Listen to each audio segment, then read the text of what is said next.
Hello मेरे प्यारे भाइयों एंड बहनों, सभी को टारगेट विकास यूट्यूब चैनल की तरफ से गुड मॉर्निंग।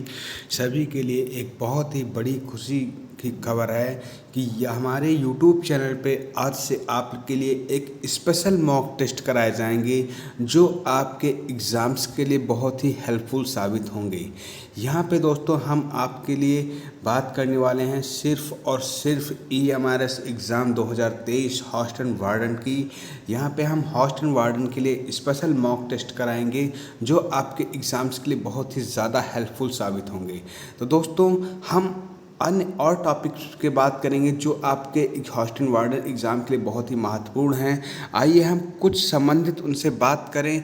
उससे पहले अगर आपने इन बातों को समझना आपके लिए बहुत ही ज़रूरी है, क्योंकि देखो हम यहाँ पे ये बातें करने वाले हैं कि जो आपका सिलेबस है हॉस्टन वार्डन का, जिसमें आपको बताया गया है कि जैसे कि सामान्य जानकारी पूछी जाएगी, तार्किक क्षमता, ठीक है, और आपके सूचना एवं संचार प्रौद्योगिकी का ज्ञान, भारत सरकार के पोस्को एक्ट को लेकर और जो अन्य बच्चों के हित में सुरक्षा संबंधित अधिनियमों का ज्ञान, ठीक है, इससे टॉपिक आपसे पूछे जाएंगे। और प्रशासनिक अभियोग्यता, इससे बहुत ज़्यादा बच्चे कन्फ्यूजन्स में रहते हैं। हम आप सभी लोगों के लिए क्या करेंगे, जैसे आपका सामान्य हिंदी हो गया, इंग्लिश हो गया और क्षेत्रीय भाषा जो आपकी हिंदी इंग्लिश है, लेकिन जिन जिन टॉपिक्स में सबसे ज़्यादा आपको प्रॉब्लम्स होती है उसके लिए आपको, जैसे आपका हो गया है पोस्को और प्रशासनिक अभियोक्ता,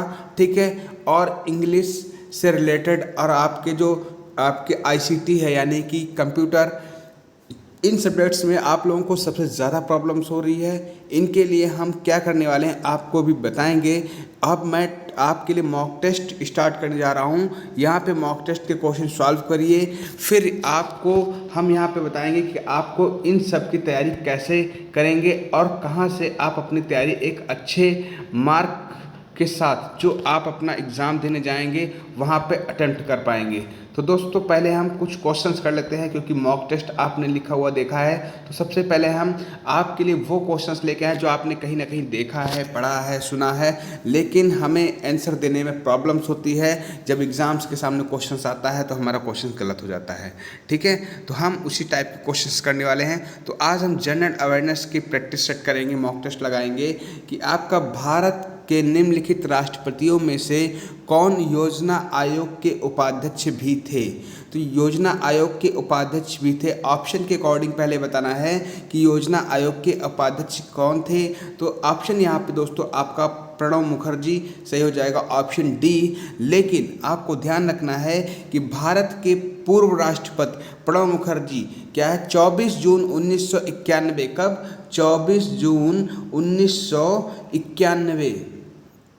1991 से 15 मई 1996 तक योजना आयोग के उपाध्यक्ष रहे थे। कब तक, क्योंकि आपसे डेट भी पूछा जा सकता है, कब तक रहे थे।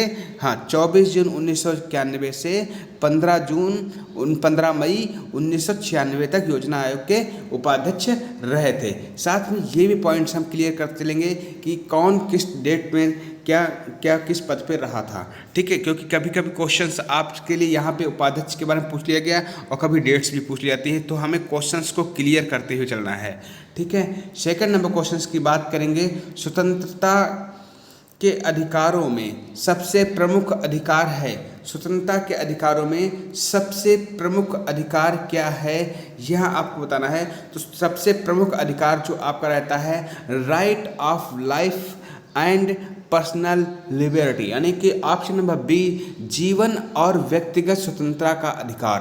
क्या, जीवन और व्यक्तिगत स्वतंत्रता का अधिकार, ऑप्शन नंबर यहाँ पे बी करेक्ट हो जाएगा। नेक्स्ट क्वेश्चन नंबर थर्ड की बात करेंगे। क्वेश्चन नंबर थर्ड में आप लोग देखेंगे कि यहाँ पे साइंस से रिलेटेड क्वेश्चन है और कार्य की इकाई के बारे में पूछा गया कि कार्य की इकाई क्या है यहाँ पे। तो कार्य की इकाई के साथ साथ में आपको क्या बताना है कि जो आपकी जो कार्य की इकाई है क्या है। तो कार्य की इकाई यहाँ पे आपको बता दें कि आपकी जूल है, क्या है, जूल है। लेकिन आपको ये भी बताना है कि डेसिबल जो है किसकी इकाई है, ठीक है। एम्पियर किसकी इकाई है, वाट किसकी इकाई, कमेंट बॉक्स में अगर आप तैयारी कर रहे हैं तो कमेंट बॉक्स में आंसर ज़रूर दें, क्योंकि अपने आप नॉलेज को चेक करना बहुत ही ज़रूरी है। तो आपको पता होना चाहिए कि जो एम्पियर होती है वो किसकी इकाई होती है, विद्युत धारा की होती है, ठीक है। और आपकी जो वाट है, वाट किसकी इकाई है, शक्ति की है। और डेसिबल यानी किसकी है, आपकी ध्वनि की तीव्रता की इकाई है। और जूल आपको बताया गया है कि किसकी इकाई है, कार्य की इकाई है। तो इस तरीके से हमें एक क्वेश्चन के साथ साथ में 3 से 4 क्वेश्चन और कंप्लीट करने हैं, ठीक है दोस्तों। तो दोस्तों आपको मैं अभी इस तरीके से कंटिन्यू प्रैक्टिस कराऊंगा, लेकिन आपको करना क्या है, जो मैंने बताया है आपको कि जो आपका पोस्ट कोड रिलेटेड क्वेश्चंस हैं और आपके जनरल नॉलेज से संबंधित क्वेश्चन हैं, आपको लिए क्या करने वाला हूं मैं, टॉपिक वाइज यहाँ पे क्लासेस कराने वाला हूँ। हमारे यूट्यूब चैनल पे आपके लिए टॉपिक वाइज क्लासेस कराएंगे और विद थ्योरी और प्रैक्टिस सेट के साथ में, क्या थ्योरी और प्रैक्टिस सेट के साथ में क्लास आपकी कंप्लीट कराई जाएगी।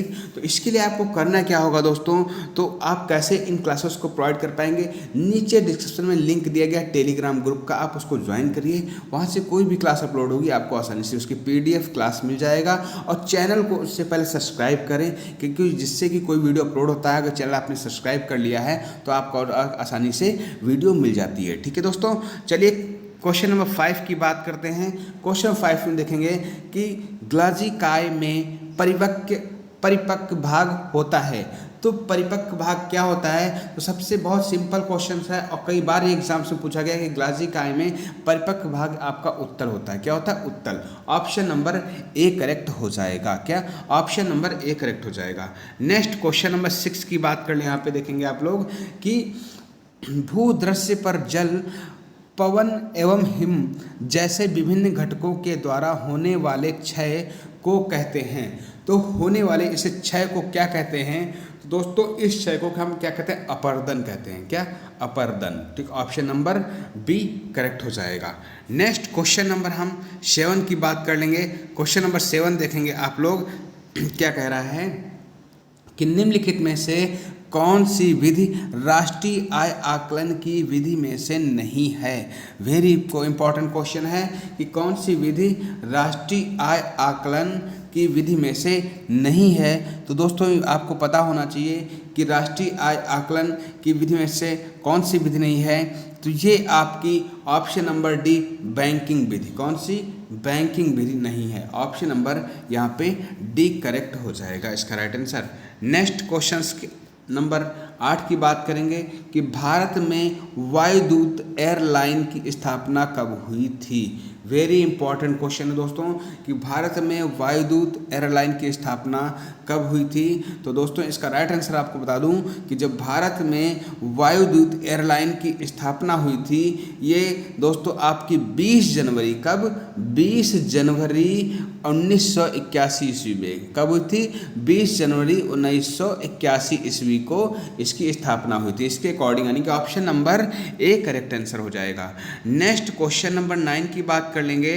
क्वेश्चन नंबर 9 जो है, देखो सबसे अच्छी बात दोस्तों यह है कि इस मॉक टेस्ट में आपको इंग्लिश में जो बच्चे हैं इंग्लिश मीडियम से, वो भी इस क्वेश्चन को समझ सकते हैं और हिंदी मीडियम वाले तो समझ ही रहे हैं, ठीक है।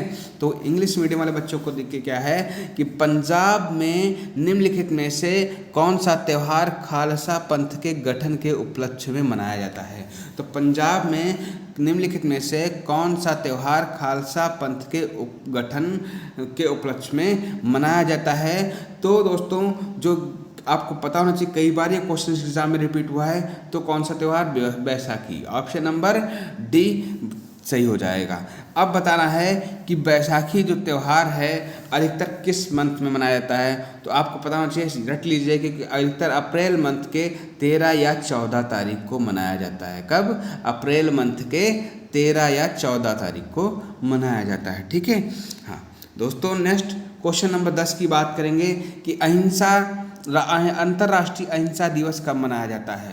अब दोस्तों इसका राइट आंसर आपको सभी लोग कमेंट बॉक्स देंगे, क्योंकि आपको पता है कि जितने लोग इस जॉब भी करते हैं उनकी छुट्टी भी इस दिन हुई थी, और हम बात कर रहे हैं अक्टूबर मंथ की ही। तो अक्टूबर मंथ में मनाया गया था, लेकिन किस दिन मनाया गया था? तो दोस्तों जो अंतर्राष्ट्रीय अहिंसा दिवस है ये आपको 2 अक्टूबर को मनाया गया था। कब? 2 अक्टूबर को मनाया गया था। और दोस्तों बता दें इसकी जो 2022 में थीम क्या थी? हिंसा को ना कहना। क्या थी थीम? हिंसा को ना कहना। ठीक है, ऑप्शन नंबर ए करेक्ट इसका आंसर हो जाएगा। तो दोस्तों हम यहाँ पे आप लोगों के लिए इसकी पीडीएफ भी आपको प्रोवाइड करेंगे, और इन सभी टॉपिक्स की क्लासेस को कंप्लीट करने के लिए आप चैनल को सब्सक्राइब कर लीजिए और इस वीडियो को लाइक करिएगा।